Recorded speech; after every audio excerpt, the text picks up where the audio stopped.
If you're struggling adding creative fonts and special glyphs to Cricut Design Space, I'm going to show you how to do it. I'm also going to show you where to get them for free, so keep watching.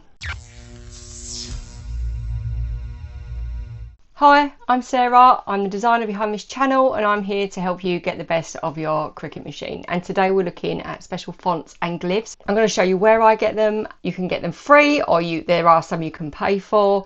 And I'm going to show you how to download them, how to add them to Cricut Design Space, but how to get those special curly bits on the end that don't come up in Cricut Design Space. So I'm going to show you how to use those in Cricut Design Space, and it is so easy. So let's hop on to Cricut Design Space and I'm going to show you how.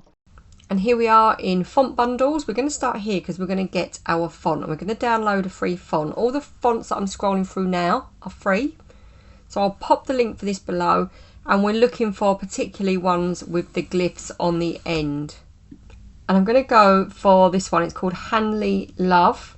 So I'm going to confirm and download that. So I've already set up a free account and you just get to download them then for free. And then you're going to go to your download file on your computer and find the actual font. Click on the font there so you can see that there's the font, and it will open a box. In the bottom right hand corner it will come up install, so you just click install and that installs it onto your Mac.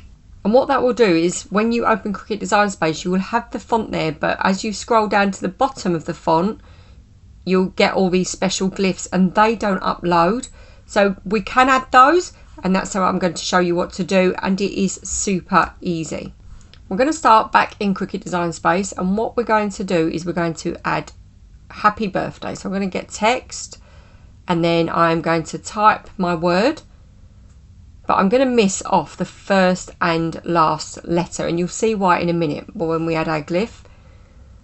And then what I'm going to do is I'm going to go into my fonts, go into system fonts, and I'm going to search for my font. So it doesn't want me to find it, but it's there. I think I might just have to scroll through. It's not cooperating. And there it is. So once I've got that, I'm going to close that sidebar. You then want to go and open, I'm going to get rid of the Y actually. You're going to then click on the text bars if you want to add font, and then go into your font book on your Mac. So go into my fonts and find the font that we've downloaded, which is Hanley Love. And then when you scroll right to the bottom of that font, you're going to find all the glyphs. So they don't go into Design Space, but there they are. So you've got glyphs on either side, to the left and to the right, so that you can choose.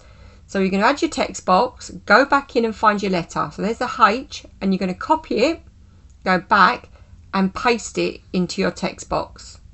It's that easy. So then what you can do is click on it and resize it so that you can add it to your word. So now we want the Y. So again, we're just going to click on text once we're happy with that, and we're going to go and grab it and copy it and paste it in. So we'll just scroll through, and you've got to just make sure that you get the other side, so you can see that at each end you've got a letter, and there's actually a few options too. So grab your Y, click on it, and then copy, go back to Design Space, wouldn't let me copy then, and then get your text and paste it in there, and it is that easy. And you can see how you can build up these words really easy. It's just about having a few windows open. The first time you do it is a bit of a faff, but once you've done it once, it's simple. And now you've got a font that you can weld together and use for projects, vinyl, print and cut. You can change the colour, so you've got lots of options. And I hope you found that easy. It's so easy, isn't it? And keep watching for my next video, because I'm going to show you how to make these print and cut cards with your special characters. And again, another super easy project and something that you can just make and have ready to go, or if you need a last minute card, they're perfect for wedding invitations, save the date cards. So I'm going to show you how to make those in my next video, so check it out. Thanks for watching. Happy crafting.